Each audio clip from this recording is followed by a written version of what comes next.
একেবারে যে ছবি আপনাদের সামনে রেখেছি, স্বাস্থ্য ভবনের সামনে শুভেন্দু অধিকারী ব্যারিকেড করে রাখা হয়েছে। সেখানে স্যালাইন কাণ্ডের প্রতিবাদে বিজেপি বিরোধী দলনেতা শুভেন্দু অধিকারী একদম স্বাস্থ্য ভবনের সামনে। আমাদের প্রতিনিধি শিবাশিস মৌলিক রয়েছেন সেখানে। শিবাশিস,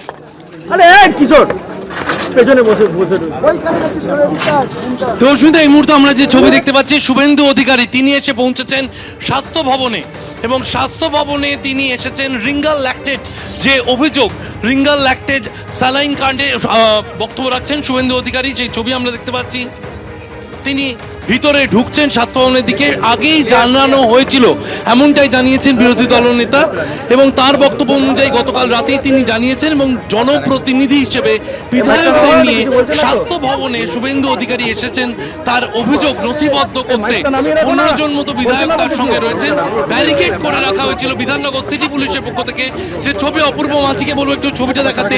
ব্যারিকেড করে রাখা হয়েছিল বিধাননগর সিটি পুলিশের পক্ষ থেকে বিরোধী দলনেতার পথ, যদিও স্বাস্থ্য ভবনের সঙ্গে আলোচনার পর তা খুলে দেওয়া হয়েছে। এই প্রসঙ্গে বিরোধী দলনেতা তাঁর বক্তব্য, পুলিশ মন্ত্রী এবং স্বাস্থ্যমন্ত্রী মমতা বন্দ্যোপাধ্যায়ের একে অন্যের সাথে যোগাযোগ কম বলেই এই অবস্থা, এমনটাই অভিযোগ করছেন বিরোধী দলনেতা। ব্যারিকেড খোলার কাজ চলছে এবং তারপরই শুভেন্দু অধিকারী ও অন্যান্য বিধায়করা তারা এই ব্যারিকেড খোলা হলে স্বাস্থ্য ভবনে যাবেন। সেখানে তারা সচিবদের সঙ্গে তাদের অভিযোগ নথিভুক্ত করাবেন এবং এই রিঙ্গাল ল্যাকটেড কাণ্ডে আমরা জানি এখনো এসএসকেএম হাসপাতালে যেভাবে প্রসূতিরা তারা কার্যত গুরুতর অসুস্থ হয়ে ভর্তি রয়েছেন, একজনের মৃত্যু পর্যন্ত হয়েছে মেদিনীপুর মেডিকেল কলেজে।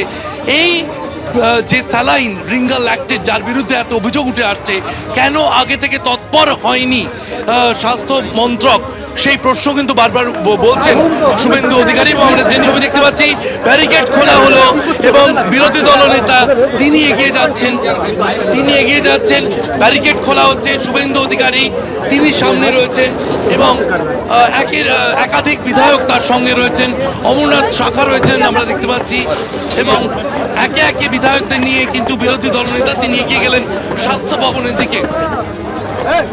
খুলে দেওয়া হয়েছে প্রাথমিকভাবে এই ব্যারিকেড এবং স্বাস্থ্য ভবনে যেতে বিরোধী দলনেতার কোনো বাধা নেই, যেহেতু তিনি অনুমতি নিয়ে যাচ্ছেন এবং জনপ্রতিনিধিরাই যাচ্ছেন, এমনটা আগেই জানিয়েছেন বিরোধী দলনেতা। তিনি আসার পর পুলিশের সাথে কথা বলার পর পুলিশ আধিকারিক যিনি ছিলেন তিনি স্বাস্থ্য ভবনের সঙ্গে কথা বলে তারপর কিন্তু দরজা খোলা হয়েছে, ব্যারিকেড খোলা হয়েছে এবং তারপরে কিন্তু বিরোধী দলনেতা, যে ছবি আমরা দেখতে পাচ্ছি, বিরোধী দলনেতা সহ একাধিক বিধায়ক তারা এগিয়ে চলেছেন স্বাস্থ্য ভবনের দিকে।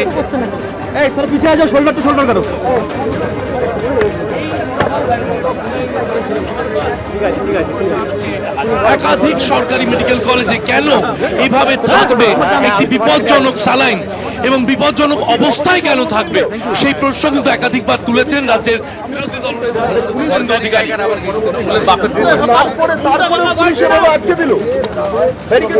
কিসের ভয়?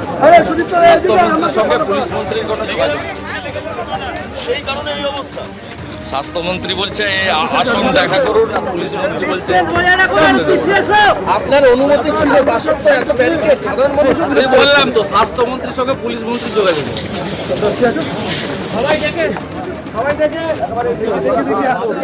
এই মুহূর্তে স্বাস্থ্য ভবনের সামনে বিরোধী দলনেতা ভাই আমাকে যেতে দেবেন তো, কি সময় দেওয়া হয়েছে এবং সেই সময় নিয়ে 3টে নাগাদ ভিতরে কিন্তু তাদের বৈঠক হওয়ার কথা।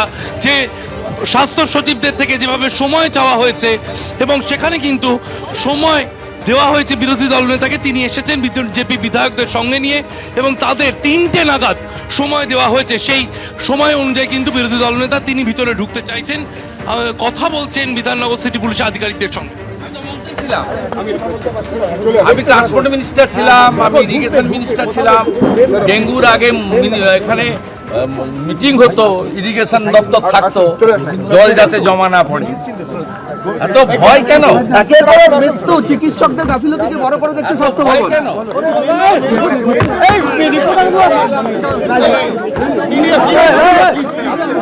আর দেখো শুভেন্দু অধিকারী সহ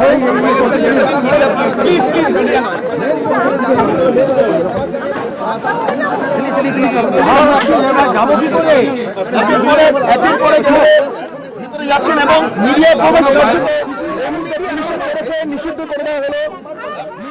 দেওয়া হচ্ছে না।